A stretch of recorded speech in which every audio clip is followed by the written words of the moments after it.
Hi everyone, it's me, MovieBob. Yes, in live action. It's a special occasion, you see. The Penny Arcade Expo East is once again coming to my hometown of Boston, Massachusetts. So I thought I would lay out a little welcome gift for y'all. The gift of tourism information.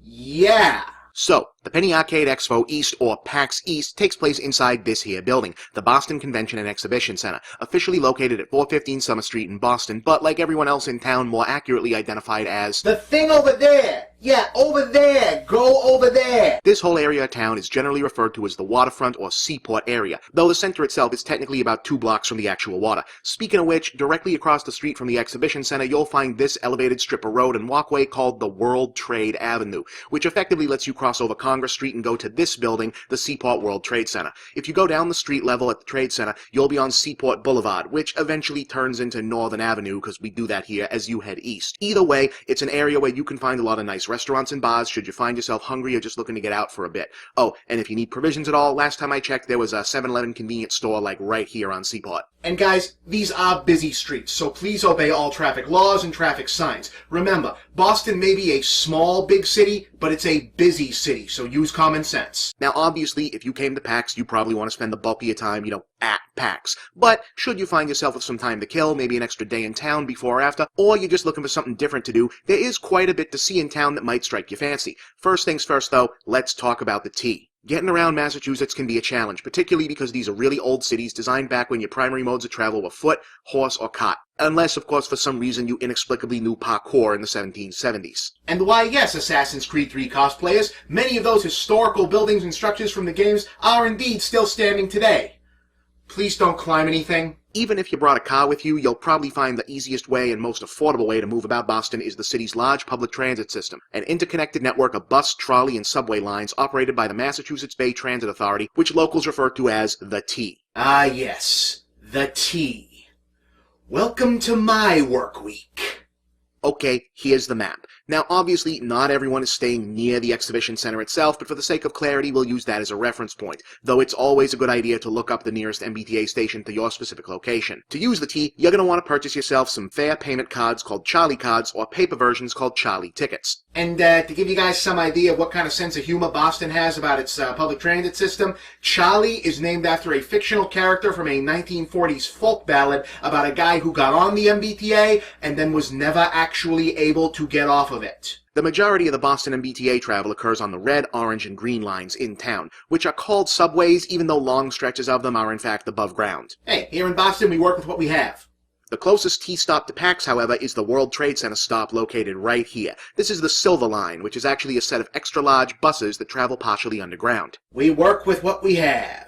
If you take the Silver Line to the stop marked South Station, that puts you on the Red Line, and you can make your way to this general area that can function more or less as the hub of, well, the hub. Just make sure you pay attention to all posted maps and signs so you don't get turned around in the wrong direction. So now that you know how to get around, where should you go? Well, how about Fanueil Hall? Located a short walk from either the Government Center or State Street MBTA stops, this is a large public market, tourist attraction, and National Historic Site. Not far from there is the famous New England Aquarium, which unfortunately is currently undergoing extensive renovations, so a lot of its most famous animal attractions are closed. But they've still got stuff on display, and there's been some reduced renovation period pricing in effect here and there, so it's a bargain maybe. Seriously though, come back sometime and see it when it's open. It's a really great aquarium, especially if you like penguins. Oh, we also got the Boston Museum of Science. Lots of cool stuff in there. They got an indoor butterfly garden, they got a planetarium, they got an IMAX theater that shows big nature films, and they got tons of cool exhibits, including the world's largest air-insulated Van de Graaff generator, a machine that lets you make lightning indoors. Just like this. Except for real, not a cheesy special effect. I used to go to this place all the time when I was a kid just to see the dinosaur exhibit, especially because they had this giant statue of a T-Rex that used to blow my mind. But then we found out that T-Rex probably didn't actually look anything like that, so they replaced him with a more accurate one. But since this is Boston and we don't just throw stuff away, they took the old dude and just stuck him outside the building. Seriously, a big dinosaur just sitting right out there looking at the street. You can just walk up and see that guy for free. How cool is that? We also have the Boston Museum of Fine Arts, one of the largest art museums in the United States, where you can see important works by John Singleton Copley, William Blake, Claude Monet, Vincent van Gogh, and more. You know, they say he'd never even seen a shark himself when he painted this. Can't even tell. Are you by chance traveling with children? Well, you might want to check out the Boston Children's Museum, which is actually pretty close to the exhibition center. A full-scale museum with presentations, hands-on exhibits, and play areas just for kids. But maybe it's a nice day and you just want to hang out for a bit. Well, right near Arlington Station on the T is the Boston Public Garden, a formal open space where you can see impressive greenery and the city's eclectic taste in statuary. For example, here's a statue commemorating the classic children's book Make Way for Ducklings. We've even got a statue in honor of the great Viking explorer Leif Erikson. What does Leif Erikson have to do with Boston? Absolutely nothing. But in 1887, somebody thought they might find remains of Viking settlements on the shores of Massachusetts. So some Norwegian-American citizens groups got very excited about this and said, hey, you should build a statue. And the city of Boston said, yeah, sure, why not? Let's build a statue. They never actually ended up finding those settlements they were looking for, but now we've got this statue.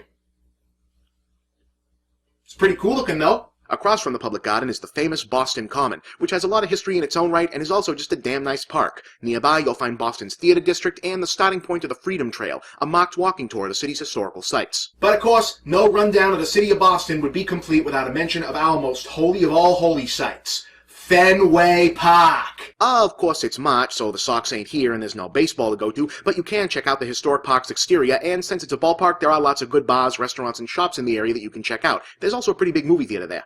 And that, fellow PAX attendees, is the city of Boston. Whatever you plan on doing while you're here in town, I hope you have a safe and happy convention weekend. I'm Bob, and that's the big picture.